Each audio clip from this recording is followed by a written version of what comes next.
ಹೆಂಗ್ ಹೆದರಿಸ್ತಾ ಇದೆ ನೋಡಿದ್ರಲ್ಲ ಈ ನಾಯಿ. ಈ ರೀತಿ ಹೆದರಿಸಿನೇ ಹೆಣ ಹಾಕಿದ ಡಾಗಿ ಇದು. ಇದ್ರ ಹೆಸರು ಕನ್ನಡದ ಸೂಪರ್ ಸ್ಟಾರ್ ಹೆಸರೇ. ಎಸ್, ಇವನು ಶಿವಮೊಗ್ಗದ ಬಸವನಗುಡಿಯ ಅಮೀರ್ ಅಹಮದ್ ಕಾಲೋನಿಯ ಹೀರೋ ಅಪ್ಪು.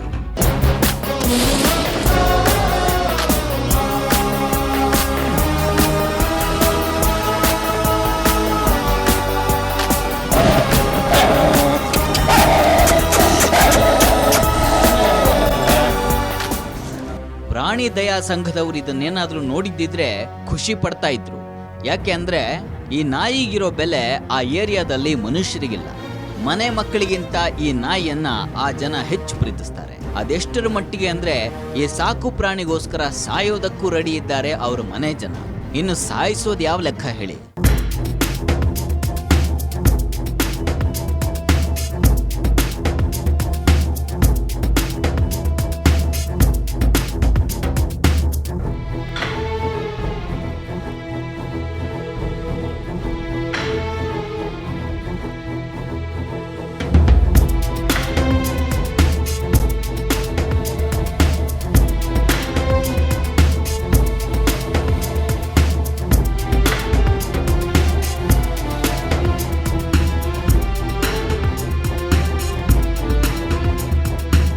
ಇದು ನಾಯಿ ಎಫೆಕ್ಟು. ಇಷ್ಟಾದ್ಮೇಲೆ ಸೀನ್ ಏನಪ್ಪಾ ಅಂತಂದ್ರೆ, ನಾಯಿ ಏನು ನಡೆದೇ ಇಲ್ಲ ಅನ್ನೋ ಹಾಗೆ ಬಾಲ ಅಲ್ಲಾಡಿಸ್ಕೊಂಡು ಬೊಗಳ್ತಾ ಮನೆ ಮುಂದೆ ನಿಂತ್ಕೊಳ್ಳುತ್ತೆ. ಈ ತಾಯಿ ಜೊತೆಗೆ ವಾಕಿಂಗ್ ಹೋಗುತ್ತೆ. ಸುತ್ತಲಿನವ್ರನ್ನ ಹೆದರಿಸ್ಕೊಂಡು ರಾಜನ್ ಥರ ಓಡಾಡುತ್ತೆ. ಇತ್ತ ಈ ನಾಯಿ ಕುಟುಂಬದವರೆಲ್ಲ ಅಂದ್ರೆ ಈ ತಾಯಿಯ ಮಕ್ಕಳೆಲ್ಲ ಜೈಲು ಪಾಲಾಗ್ತಾರೆ.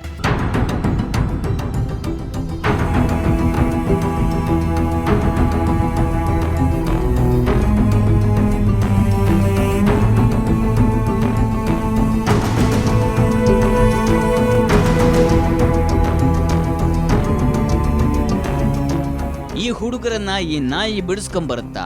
ಅದು ನಂತರದ ಕಥೆ ಬಿಡಿ. ಸದ್ಯಕ್ಕೆ ಆ ನಾಯಿಯಿಂದಾಗಿ ನಡೆದಂಥ ಹತ್ಯೆಯ ಕಥೆ ಇದೆಯಲ್ಲ, ಅದು ತುಂಬಾನೇ ಡಿಫ್ರೆಂಟ್ ಆಗಿದೆ. ಮೊನ್ನೆ ದಿನ ಶಿವಮೊಗ್ಗದ ಬಸವನಗುಡಿಯ ಪ್ರಾಥಮಿಕ ಶಾಲೆಯ ಎದುರಿಗಿರುವಂಥ ಮೋರಿ ರಕ್ತ ಸಿಕ್ತವಾಗಿತ್ತು. ಬಗ್ಗಿ ನೋಡಿದ್ರೆ ಚರಂಡಿಯಲ್ಲಿ ಅವನೊಬ್ಬ ಒದ್ದಾಡ್ತಾ ಬಿದ್ದಿದ್ದ.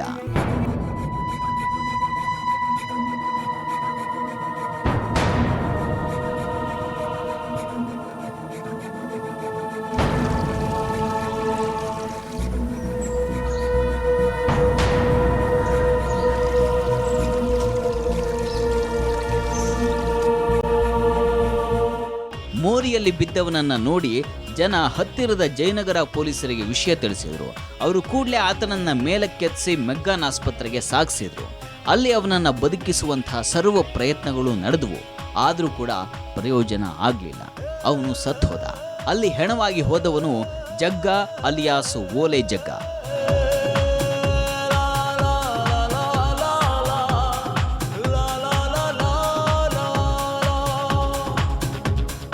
ಅವ್ರು 8 ಗಂಟೆಗೆ ಬಂದು ಹೇಳಿದ್ರು, ಈ ಥರ ಯಾರೋ ಹೊಡೆದಿದ್ದಾರೆ ಅಂತೇಳಿ. ಆವಾಗ ವಿಷಯ ಗೊತ್ತಾಗಿದ್ದ. ನಾನು ಬಂದು ನೋಡಿದ್ರೆ ಯಾರೂ ಇದ್ದಿಲ್ಲ. ಆಪ್ರೇಷನ್ ಮಾಡಬೇಕು ಅಂತೇಳಿದ್ರು, ಬದುಕಲ್ಲ ಅಂತ ಹೇಳಿದ್ರು. ಬೆಳಗ್ಗೆಯಿಂದ ಮನೆಯಲ್ಲೇ ಇದ್ದರು. ಸಂಜೆ ಫೋನ್ ಮಾಡಿ ಯಾರೋ ಕರೆದಿದ್ದು ಬಾ ಅಂತೇಳಿ. ಆವಾಗ ಹೊರಗಡೆ ಹೋಗಿದ್ದು, ಗಾಡಿ ತೊಗೊಂಡು ಬರ್ತೀನಿ ಅಂತೇಳಿ. ಮತ್ತೆ ಬರಲಿಲ್ಲ. ಆಮೇಲೆ ವಿಷಯ ಗೊತ್ತಾಗಿದ್ದು ನನಗೆ. ಚಿಕ್ಕ ಹುಡುಗರು ಬಂದು ಹೇಳಿದ್ರು. ಈಕೆ ಸತ್ತವನ ಪತ್ನಿ. ಇವಳು ಎಷ್ಟು ಚಿಕ್ಕವಳು ಅಂದಮೇಲೆ ಸತ್ತವನು ತೀರಾ ದೊಡ್ಡವನಾಗಿರ್ಲಿಕ್ಕಿಲ್ಲ ಅಲ್ವಾ? ಹೌದು, ಜಗ್ಗನಿಗಿನ್ನೂ 23ರ ಪ್ರಾಯ. ಇವನು ಚಿಕ್ಕಂದಿನಲ್ಲೇ ತಾಯಿಯನ್ನ ಕಳ್ಕೊಂಡು ಅಜ್ಜಿಯ ಆರೈಕೆಯಲ್ಲಿ ಬೆಳೆದವನು. ಆ ತಾಯಿ ಈಗ ಮುದ್ದಿನ ಮೊಮ್ಮಗನನ್ನ ಕಳ್ಕೊಂಡು ಬಿಟ್ಟಿದ್ದಾಳೆ.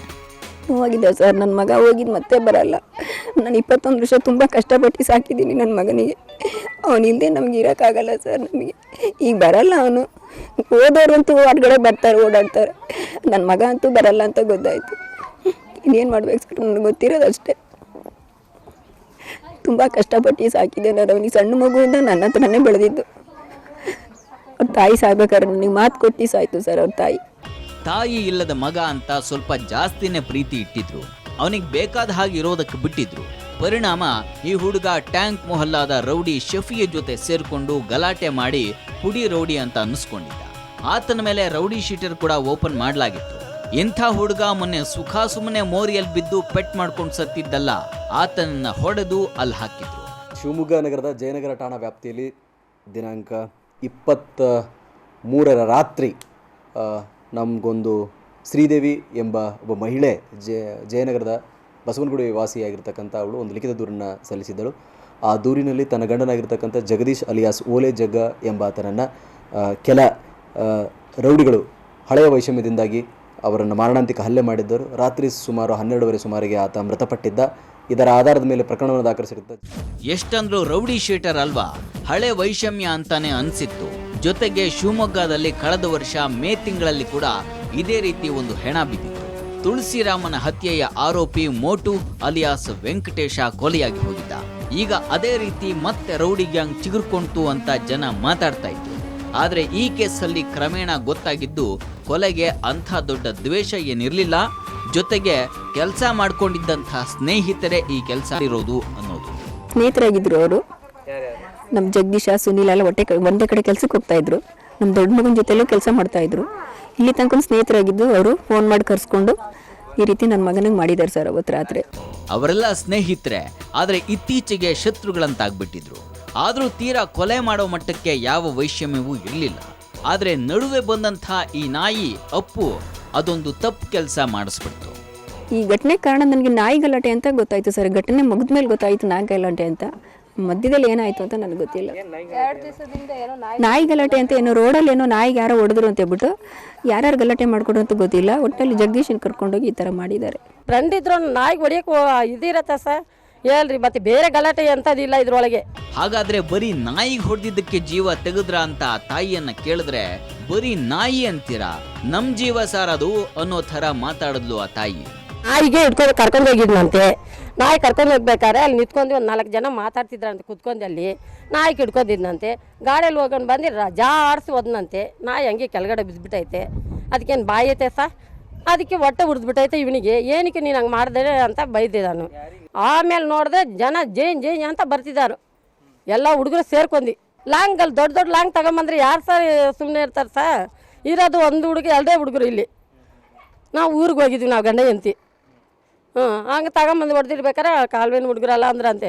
ಹೋಗಪ್ಪ ನಿಮ್ದೇನು ತಪ್ಪಿಲ್ಲ, ನಾವು ನೋಡ್ಕೊತೀವಿ ಬಿಡು ಅಂತ ಹೇಳಿದ್ರಂತೆ. ಪಾಪ ಮಸೀದಿ ಹತ್ರ ಹುಡುಗರು ಅದೇ ಈಗ ಮ್ಲತ್ ಮಾಡ್ತಿದ್ರಲ್ಲ, ಅವಾಗ ತುಂಬ ಜನ ಇದ್ರಂತೆ. 6 ಗಂಟೆಗೆ ಏನು ಹಂಗಾಗಿದ್ದಂತೆ. ಇವರು ಮಾತಾಡೋದನ್ನ ಕೇಳಿಸ್ಕೊಂಡ ಮೇಲೇನೆ ಇವ್ರ ಮನೆಯಲ್ಲಿ ಈ ನಾಯಿ ಅದೆಷ್ಟು ಇಂಪಾರ್ಟೆಂಟು ಅನ್ನೋದು ಗೊತ್ತಾಗಿತ್ತು. ಅಂದಹಾಗೆ ನಿಮಗೆ ಗೊತ್ತಾ, ಈಗ ಕೊಲೆಯಾದ್ನಲ್ಲ ಜಗ್ಗ, ಅವನು ಇವರ ಈ ಮನೆಯ ನಾಯಿಗೆ ಹೊಡೆದವನಲ್ಲ, ರಾಜಿ ಮಾಡೋದಕ್ಕೆ ಹೋಗಿ ಹೆಣವಾಗಿ ಹೋದ. ಅಸಲಿಗೆ ಹೊಡೆದವನು ಹಂದಿರಾಮ.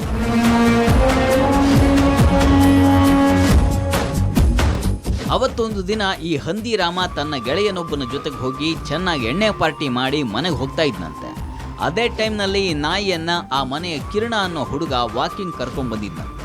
ಅದು ಸುಮ್ಮನೆ ಬಂದು ಕೆಲಸ ಮಾಡಿ ಹೋಗೋದು ಬಿಟ್ಟು ದಾರಿಯಲ್ಲಿ ಕಂಡ ಹಂದಿರಾಮನನ್ನ ಕಂಡು ಜೋರಾಗಿ ಬೊಗಳಿತ್ತು.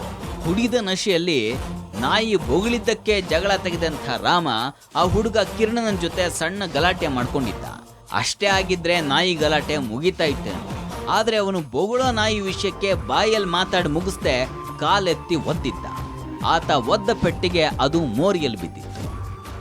ಸದರಿ ಪ್ರಕರಣದಲ್ಲಿ ಘಟನೆಯ 2 ದಿವಸದ ಹಿಂದೆ ಸುರೇಶ ತನ್ನ ಸುನೀಲ, ಪ್ರಮುಖ ಆರೋಪಿಯಾಗಿರ್ತಕ್ಕಂಥ ಸುನೀಲ್ನ ತಮ್ಮನಾಗಿರ್ತಕ್ಕಂಥ ಗುಂಡ ಅಲಿಯಾಸ್ ಸುರೇಶ, ಈತ ತನ್ನ ಸಣ್ಣ ಒಂದು ನಾಯಿಯನ್ನು ತೆಗೆದುಕೊಂಡು ವಾಕಿಂಗ್ ಹೊರಡ್ತಿರ್ತಾನೆ. ಆ ಸಂದರ್ಭದಲ್ಲಿ ನಾಯಿ ರಾಮ ಓಲೆ ಜಗ್ಗನ ಅಸೋಸಿಯೇಟ್ ಆಗಿರ್ತಕ್ಕಂಥ ರಾಮನಿಗೆ ಬೊಗಳಿತು ಎನ್ನೋ ಕಾರಣಕ್ಕೆ ಆತ ಅದನ್ನು ಒದ್ದಿರ್ತಾನೆ. ಒದ್ದ ವಿಚಾರವಾಗಿಯೇ ರಾಮ ಹಾಗೂ ಈ ಸುರೇಶ ಎಂಬಾತನಿಗೆ ಗಲಾಟೆಯಾಗಿರುತ್ತೆ.